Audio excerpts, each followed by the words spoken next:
అపొస్తలుల కార్యములు 3వ అధ్యాయము. పగలు 3 గంటలకు ప్రార్థనా కాలమున పేతురును యోహానును దేవాలయమునకు ఎక్కి వెళ్ళుచుండగా పుట్టినది మొదలుకొని కుంటివాడైన ఒక మనుష్యుడు మోసుకుని పోబడుచుండెను.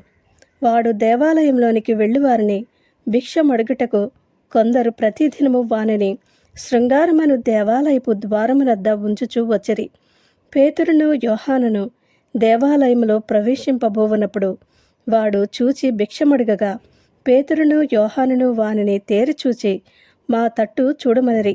వాడు వారి యొద్ద ఏమైనా దొరుకునని కనిపెట్టుచు వారి యందు లక్ష్యముంచెను. అంతట పేతురు, వెండి బంగారములు నా యొద్ద లేవు గాని నాకు కలిగినదే నీకిచ్చుచున్నాను. నజరేయుడైన యేసుక్రీస్తు నామమున నడువుమని చెప్పి వాని కుడి చెయ్యి పట్టుకుని లేవనెత్తెను. వెంటనే వాని పాదములను చీలమండలను బలము పొందెను. వాడు దిగ్గున లేచి నిలిచి నడిచెను.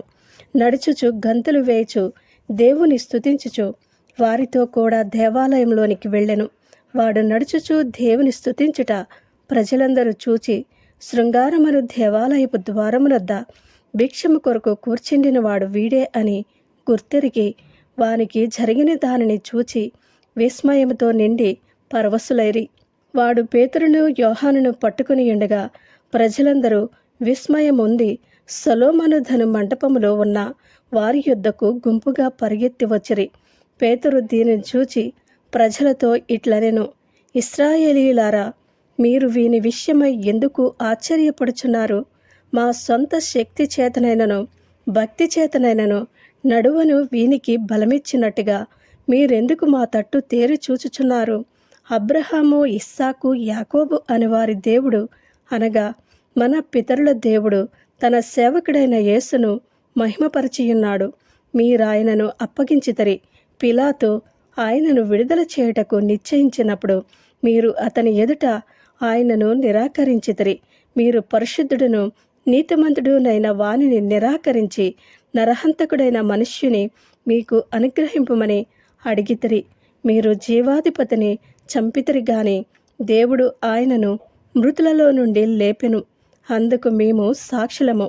ఆయన నామమందలి విశ్వాసము మూలముగా ఆయన నామమే మీరు చూచి ఎరిగియున్న వీనిని బలపరిచెను.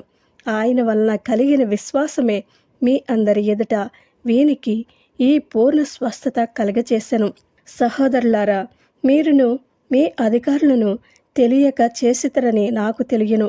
అయితే దేవుడు తన క్రీస్తు శ్రమ పడునని సమస్త ప్రవక్తల నోట ముందుగా ప్రచురపరిచిన విషయము ఈలాగు నెరవేర్చెను. ప్రభువు సముఖము నుండి విశ్రాంతి కాలములు వచ్చినట్లును మీ కొరకు నియమించిన క్రీస్తు యేసును ఆయన పంపునట్లును మీ పాపములు తుడిచివేయబడు నిమిత్తమును మారు మనస్సు నొంది తిరుగుడి. అన్నిటికీ కుదురుబాటు కాలములు వచ్చునని దేవుడు ఆది నుండి తన పరిశుద్ధ ప్రవక్తల నోట పలికించెను. అంతవరకు యేసు పరలోక నివాసి అయ్యుండుట ఆవశ్యకముగా మోసే ఇట్లనెను, ప్రభువైన దేవుడు నా వంటి ఒక ప్రవక్తను మీ సహోదరులలో నుండి మీ కొరకు పుట్టించెను. ఆయన మీతో ఏమి చెప్పినను అన్ని విషయములలో మీరాయన మాట వినవలెను. ఆ ప్రవక్త మాట విననివాడు ప్రజలలో ఉండకుండా సర్వనాశనమగుననెను. మరియు సమూయేలు మొదలుకొని ఎందరు ప్రవక్తలు ప్రవచించిరో వారందరూ ఈ దినమును గూర్చి ప్రకటించిరి.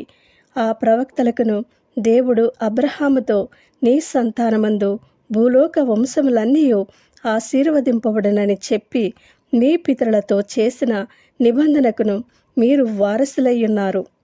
దేవుడు తన సేవకును పుట్టించి మీలో ప్రతి వానిని వాని దుష్టత్వము నుండి మళ్లించుట వలన మిమ్మును ఆశీర్వదించుటకు ఆయనను మొదట మీ యొద్దకు పంపెనని చెప్పెను.